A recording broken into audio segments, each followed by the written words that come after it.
오셨습니까? 지금 날도 좋고 되게 학교 캠퍼스도 예쁩니다. 이제까지 이렇게 학생들이 없는 캠퍼스는 처음이어서 학교에 와도 매일 교수님들은 다 출근하고 계십니다. 출근하고 여러 가지 업무들을 하고 있는데 여튼 그 요즘 교수님들 방 이렇게 녹화하고 인사하러 갈 때 가장 주의하는 것 중에 하나가 이렇게 인터넷 강의 하시는지 여부입니다. 그래서 혼자 말씀하시는 것 같으면 또 똑똑하고 들어가면 많이 끊길 때가 있는데 그래서 참 주의하게 됩니다. 하여튼 이렇게 좀 조용한 캠퍼스에서 이런 강의하고 이런 것들이 참 생경합니다.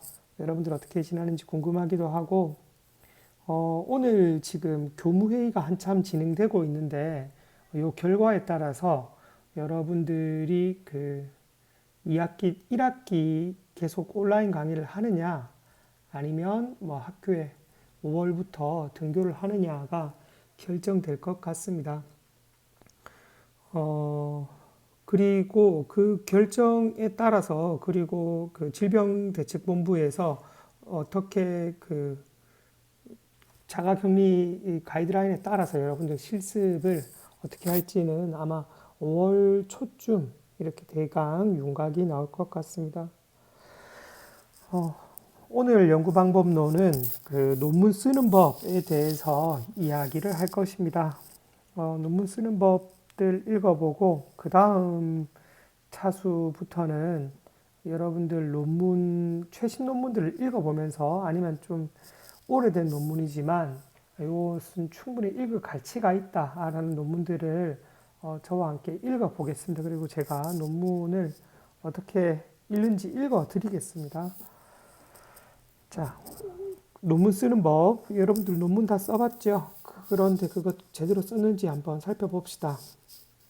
첫 번째 논문이란 어떤 분야에 대한 문제 혹은 주제에 대해서 연구한 자료를 과학적 방법을 적용하여서 정리, 분석한 후에 저자의 견해를 제시하는 것입니다. 가설을 세우죠.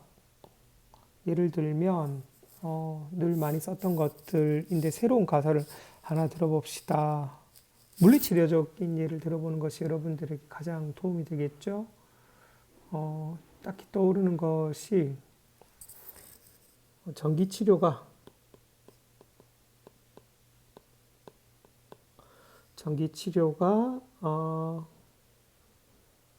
근력 향상에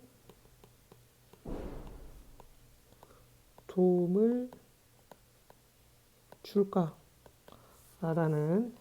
근력도 정확히 요부 근력, 허리 근력을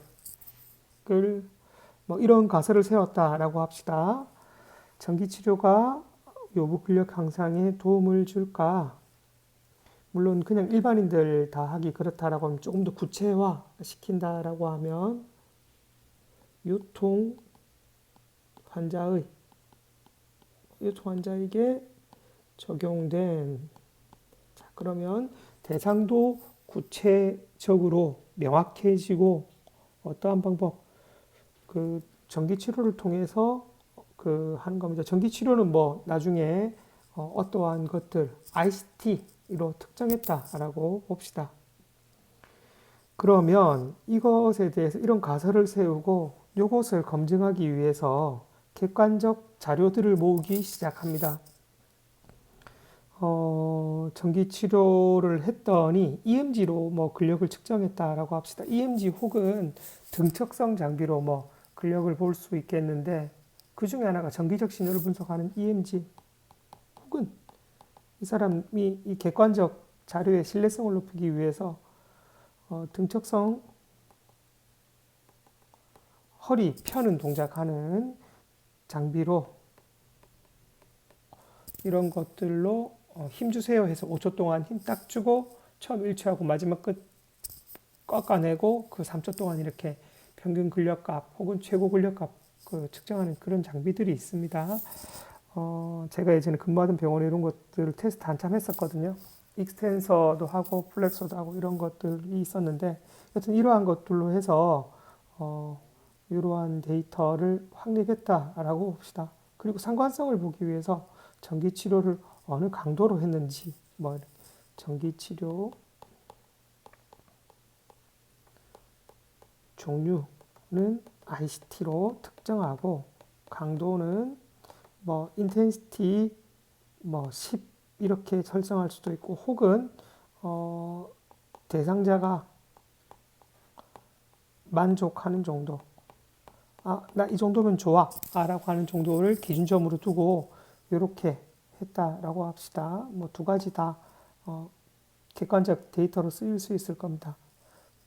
이 요통 환자에게 적용한 것이니까 통증이 없는 정도라고 하면 개인마다 통증에 대한 정도가 틀리잖아요. 그죠? 그래서 자기가 만족한 정도를 척도로 쓸 수도 있을 것이고, 아니야, 그냥 무조건 나는 요 전기 요 그레이드에서 50까지 있다라고 하면 뭐 10 정도의 전기 세기를 적용할 거야 라고 하면 요것이 객관적으로 그 자료를 모은 것이 되겠죠. 그리고 나서 이 사람이 요런 전기 치료를 했더니 요런 데이터들을 모아서 근력 향상에 도움이 되더라 라고 객관적 견해를 밝히는 논문을 써야 됩니다. 그런데 어떠한 실수를 하느냐, 여러분들 그 첫 학위 논문을 쓰는 경우에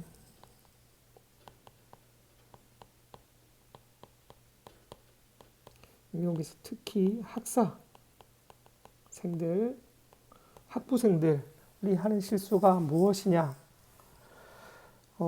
요것 두 개의 상관성을 제대로 밝혀내지 못하는 것입니다.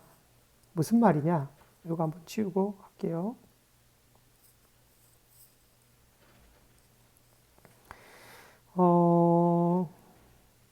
객관적 자료만 나라는 경우입니다. 그 여러분들 통계 방법까지 막 해가지고 이렇게 한 다음에 첫 번째 전기를 뭐 올리니까 통증은 몇 프로 감소하였다. 이것도 논문을 쓰려고 여러 가지 그 가설들을 보기 위해서 전기 올렸을 때 얼마큼 올렸을 때 좋을 것인가, 전기를 또 뭐 10%더 올리니까 통증은 또 몇 프로 줄었다. 이런 정도로만 이야기를 끝내는 경우가 있습니다. 이것은 그래도 조금 가설이 쉽게 읽히는 내용이라서 그런데, 여러분들 논문 쓰려고 하다 보면 조금 했던 것들 비슷하게 따라가다 보니까 완전 새로운 걸 할 수가 없잖아요. 그죠? 그래서 조금 그 했던 것들을 약간 꼬아서 하는 경우가 많은데, 그러면 이 사람들의 결과가, 그러니까 주관적 견해를 쓴다는 것이 사실 고차를 쓰는 거거든요. 이 객관적 데이터를 내가 곰곰이 씹어서 요것은 이러한 결과가 나오더라. 예를 들면 뭐 어떤 음식을 내가 씹어 먹었더니 꼭꼭 씹어 먹었더니 이것은 달콤한 맛이 나더라. 요 과일은 처음 보는 과일을 내가 씹어 먹었을 때 달콤한 과일이다 라고 해서 이 사람의 주관적 견해를 밝히는 것이 돼야 되는데, 씹으니까 무슨 뭐 느낌 있고 달콤한지 뭔지에 대해서 주관적 견해를 밝히지 않은 겁니다. 그런 첫 번째 객관적 자료의 단순한 나열이 여러분들이 흔히 하는 실수의 한 가지입니다. 두 번째 실수는 무엇이냐? 이것보다 조금 더 논문적이지 못한 실수인데, 주관적 견해만 이야기하는 것입니다. 제가 학생들 논문 쓸 때 이렇게 막 서론할 때 무엇은 이렇고 이렇다 해가지고 예를 들면 이 운동은 뭐가 많고 뭐 팔굽힘 운동은 뭐가 안 좋고 뭐 이런 식으로 쭉 이야기를 하는데, 이 근거 자료를 전혀 안 내놓는 겁니다. 너 이렇게 하면 왜 근거 자료를 내놓지 않니? 라고 이야기하면 그거 그냥 뭐 그런 거 아니에요? 라고 누구나 일반적으로 알고 있다라는 식으로 이야기를 하는데 논문은 그러한 형태를 띄어서는 안 됩니다. 그래서 이러한 객관적 자료들, 레퍼런스들이나 아니면 내가 이러한 실험을 통해서 가설을 증명하는 것들을 내밀어야지 됩니다. 제가 뉴턴의 예를 많이 드는데 저도 물론 뉴턴이 왜 이렇게 훌륭한 논문인지에 대해서 잘 모를 때 사가 떨어지는 거면 당연한 거 아니야? 라고 이야기를 했는데 그 사람이 대단하다는 것은 객관적 자료를 제시했기 때문입니다. 사과가 떨어지고 이런 것이 중력의 영향이더라. 이더라는 것을 단순히 가설을 세우고 가설이라는 게 주관적인 거잖아요. 이 사람 곰곰이 지켜보니까 이러한 문제가 있었던 것 같아 라고 생각하는 것을 이것만 내세운 것이 아니라 이것을 증명할 수 있는 객관적 자료,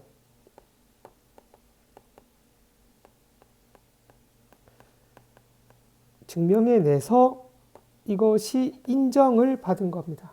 그래서 이러한 주관적 견해만 제시하는 것도 초심자들이 흔히 하는 실수입니다. 그래서 이러한 것들을 자기가 볼 수 있어야 합니다. 논문의 요건에 대해서 조금 더 명확히 살펴봅시다. 저번에는 가설의 요건 이런 것들 살펴봤는데 논문의 요건이라고 하면 독창성 이렇게 7가지 정도로 이렇게 볼 수 있습니다. 한 번씩 다 사실 여러분들에게 언급했던 내용이기도 한데 조금 더 논문에 대해서 살펴보자면 독창성이 있어야 합니다. 독창성이라는 것의 그 핵심은 저자의 고유한 시각으로 문제에 접근해야 됩니다. 이미 했던 것들을 재현하는 연구들이 많습니다. 비슷한 주제에 대해서 접근하더라도 다른 시각으로 접근한다라고 하면 이것은 고유한 시각으로 접근하는 것이 되겠지요. 예를 들자면 내가 어깨에 가방을 맸을 때 어깨에 가방 매는 제가 했던 걸로 이야기를 하겠습니다. 또 지어내려니까 중간에 멈출 것 같아서 편집점이 나올 것 같아서 푸시업 플러스라는 것이 푸시업 플러스 PUP 동작 알죠? 팔 이렇게 안 늘었다가 프로트랙션 시키는 푸시업 플러스 이야기하고 있었죠? 학과장님께서 잠깐 오셔가지고 실습 관련해서 이렇게 이야기를 했습니다. 네네. 우여가 요거 보면 전화 받고 최 교수님께 전화 좀 드려라. 혹시나 이야기를 합니다. 전화가 안 된다라고 하네요. 자, 독창성, 푸시업 플러스로 제가 연구를 진행하는데 푸시업 플러스를 많이 합니다. 많이 연구를 했고 이게 어깨 안정성에 도움을 줍니다. 우리 안정성 증가에 도움을 주죠. 이 슬링을 쓰는 것이 슬링으로 하는 거였는데 슬링 쓰는 것이 어깨 안정성에 있어서 많은 도움이 되고 다친 사슬에서 거기서 푸시업 플러스는 세라토스 엔테리어라든지 SA 혹은 로어 트라페지우스라든지 그리고 등등등 여러 가지 근육에 도움이 되는 것인데 푸시업 플러스 할 때 손을 인터널 로테이션 시키느냐 숄더를 인터널, 익스터널 로테이션 시키느냐에 따라서 저는 달라질 거라고 봤습니다. 왜? 뉴트럴 자세에서 안쪽으로 돌리느냐 바깥쪽으로 돌리느냐 약간 익스터널 로테이션 시켜서 하는 것 이런 것들에 대해서 이렇게 되면 이 로테이션에 대해서 팩 머슬들이 어떻게 작용을 하고 이런 것들로 해서 이러한 것들을 살펴봤거든요. 그래서 제가 드리고 싶은 말씀은 이것이 꽤 좋은 연구지에 실렸습니다. 그런데 이것을 보는 같은 푸시업 플러스 동작 아니냐라고 생각할 수 있지만 제가 본 것은 고유한 시각으로 접근한 것이죠. 숄더의 로테이션이 어떠한 변수로 갈 수 있을 것인가에 대한 것이었습니다. 두 번째, 정확성. 어휘의 정의, 맞춤법, 인용이나 정의, 참고 자료, 논문 제목 등이 정확하지 않으면 논문으로서 가치가 떨어지게 되겠죠. 어휘의 정의라는 측면에서도 제가 저번에 조작적 정의 이런 것도 말씀드렸습니다. 어디서 어디까지가 내가 이러한 이야기를 하겠다. 맞춤법 같은 것들은 따로 이야기할 필요도 없고요. 인용이나 이런 것들도 정확하게 인용되어야 됩니다. 사실 이런 것들이 지금 가장 안 되는 것 중에 하나가 우리나라 언론 기사들이 인용이나 정의를 자기 마음대로 그냥 막 이렇게 해석을 하죠. 고유한 시각으로 봤다는 측면에서 독창성이 있을지는 모르지만 특히 코로나 사태를 대하는 이런 시각들이 너무 좀 정확한 참고를 정확한 인용을 하지 못하고 있습니다. 오죽하면 BBC에서 이러한 사건들을 설명할 때 너희들의 해석이 잘못되었다. 우리 자료를 아예 해석하지 마라. 이러한 커멘트까지 공식적으로 낼 정도니 이러한 것들이 어휘의 정확성이 얼마나 중요한지 이를 여러분들이 알 수가 있을 겁니다. 객관성, 저자의 견해를 일증할 수 있는 객관적 증거 제시. 저자의 견해가 이 논문의 가설이고 그리고 고찰이지요. 내가 곰곰이 봐서 이렇더라라는 건데 그것을 제시할 수 있는 객관적 증거, 앞서 이야기했듯이 이 객관적 자료는 실험 자료인 것입니다.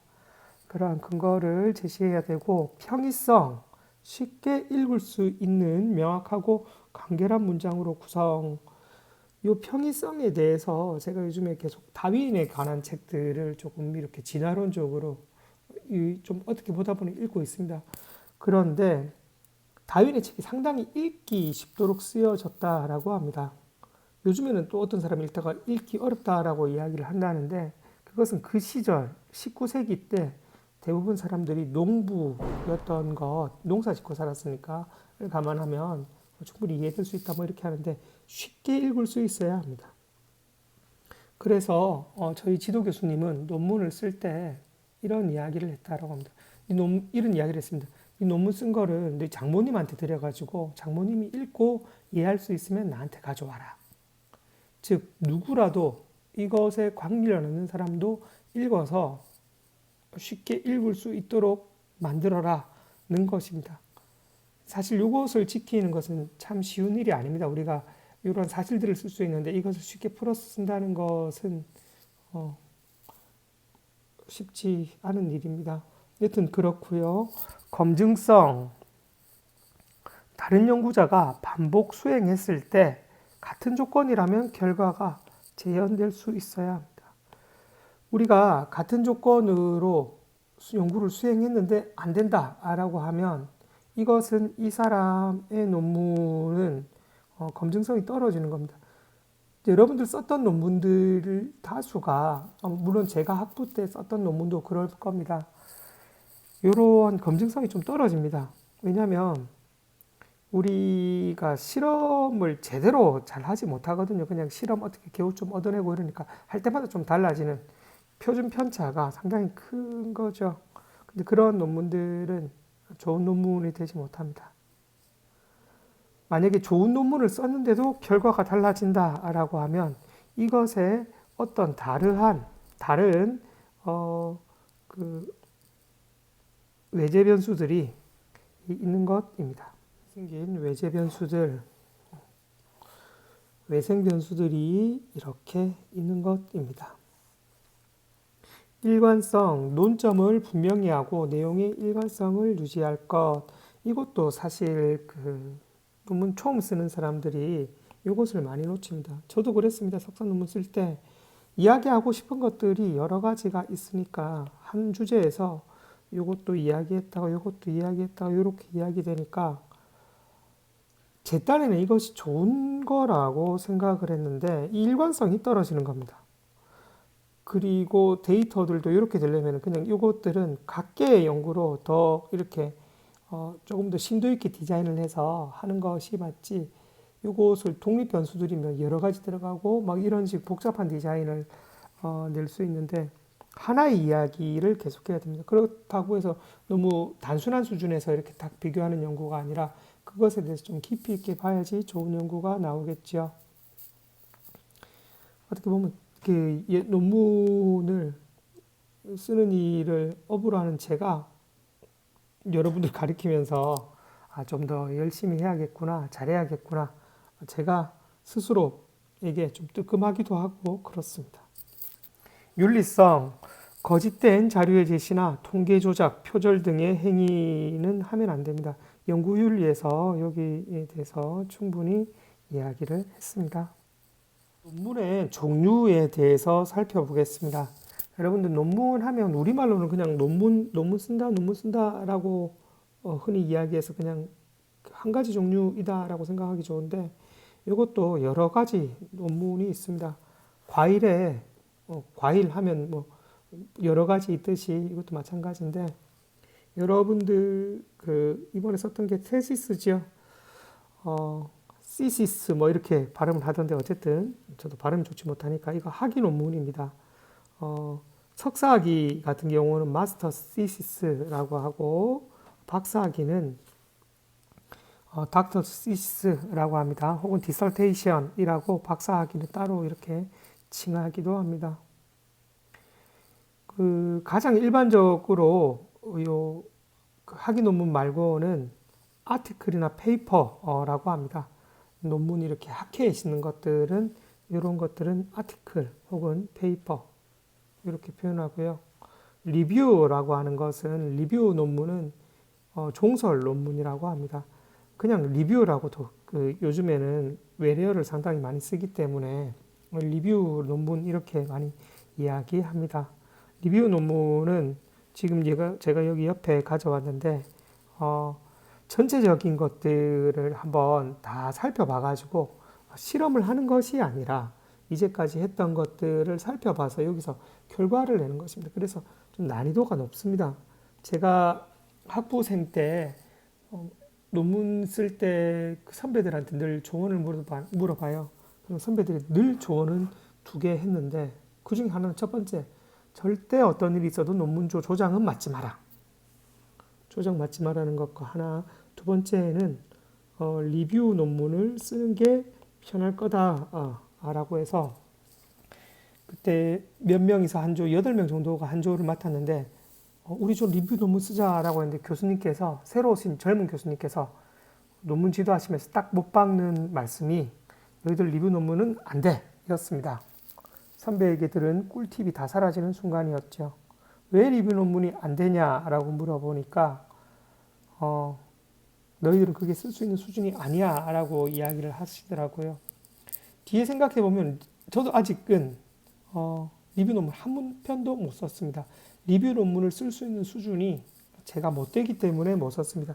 리뷰 논문을 쓰려면 이 분야에 대해서 상당한 지식을 가지고 있고 여기에 대해서 깊이가 있어야지 모든 논문들을 살펴봐서 리뷰 논문을 쓸 수가 있습니다.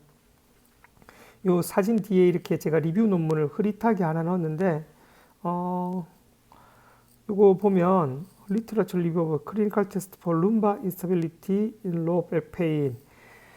그러니까 자, 문학적으로 나온 것들, 논문 나온 것들을 한번 살펴보자. 이제까지 논문 나온 거 리터레처라고 하니까 문학적으로 이제까지 그러니까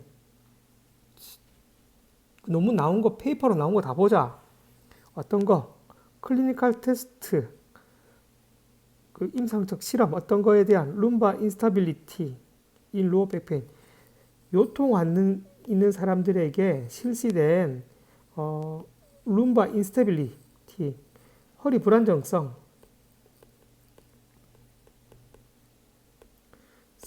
테스트에 대해서 이제까지 논문으로 나온 것들 한번 다 쭉 보자. 리뷰하자. 어떤 것에 대해서 validity, 유효성에 대해서 applicability in clinical practice, 임상에서 임상적으로 쓰일 때, 프랙티스 실습할 때 실제로 이것이 유효하냐? 저번에 밸리디티 할 때 타당성이라고도 이야기했습니다. 이것이 쓸만하냐? 타당성과 임상에서 적용성이 있느냐를 보자는 겁니다. 그렇게 해서 이것을 이제까지 있는 것들을 쭉 찾아보는 것을 했습니다. 제가 조금 있다가 이것을 이렇게 실제로 해놨거든요. 이것을 한번 살펴보는 시간을 갖겠습니다.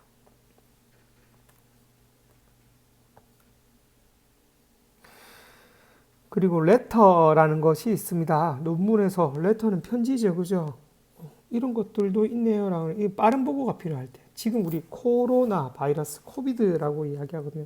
코로나 바이러스 디지즈라고 해서 코비드 이런 상황에서 이번에 지난주인가 최빈내리 교수님인가 서울대 연구팀에서 요것에 대해서 유전 정보를 분석했죠. 그래서 얘에게 어떻게 항원을 만들 수 있느냐, 항체를 만들 수 있느냐 이런 것들, 그 치료제 만드는 것들의 전초 단계까지 이렇게 했는데 일반적인 아티클이나 페이퍼 같으면 그 기간에서 그 검토하고 뭐 하고 이런 기간들이 있어서 불가능합니다. 그런데 이러한 좀 신뢰성이 있는 연구자들이 이미 그 사람은 논문을 잘 쓴다라고 해서 그쪽 학회에서 이미 백그라운드가 충분히 신뢰할 수 있는 사람들이 레터를 씁니다. 빠른 보고가 필요할 때 우리 편지 쓰듯이. 물론 이러한 것들은 연구 방법에 맞게끔 이런 데이터들 케이스 몇 개.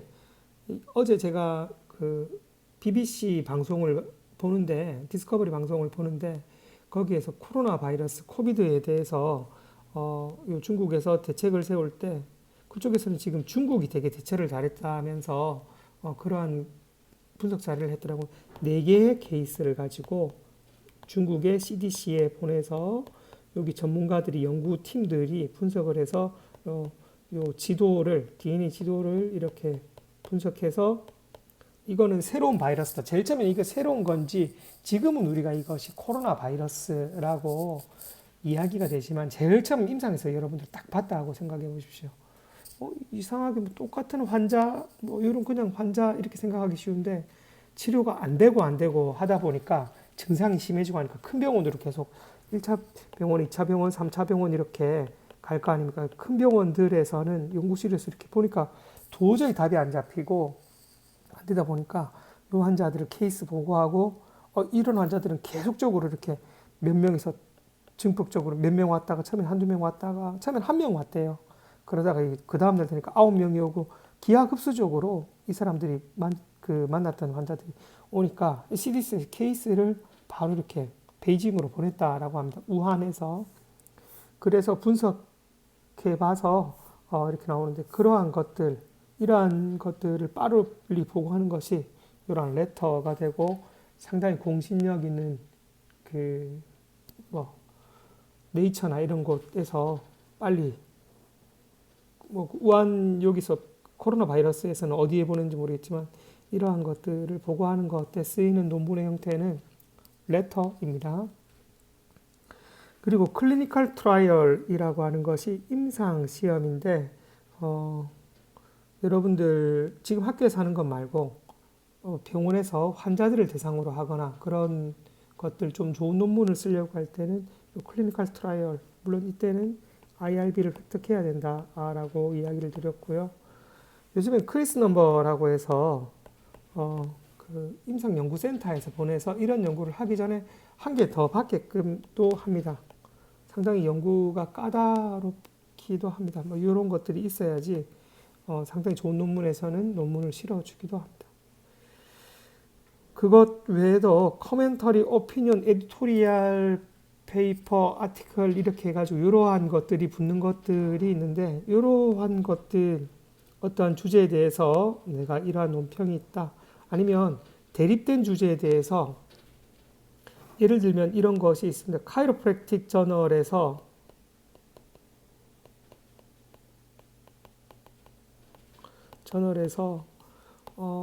이러한 오피니언을 다음 회에는 혹은 몇 개월 후차 호에는 클리니컬 오피니언을 내라고 합니다. 카이로프락틱을 목에 적용하는 것이에 대해서 찬성하느냐, 효용성 이런 거 봤겠죠. 반대하느냐에 대해서 이렇게 오피니언을 하면 이러한 실험을 크게 하지 않아도 논문을 쓸 수 있으니까 어떻게 되면 연구자에게는 좋은 기회가 되기도 합니다. 그래서 하는데 찬성하는 사람은 카이로프랙틱의 효용성에 대해서 이야기를 할 거고 반대하는 사람은 부작용 목에 이렇게 했더니 뭐 99개는 잘 되더라도 한 개 잘못되면 심각한 부작용으로 뭐 마비가 올 수도 있다 뭐 이런 것들에 대해서 그러니까 이런 것들은 최소화해야 된다.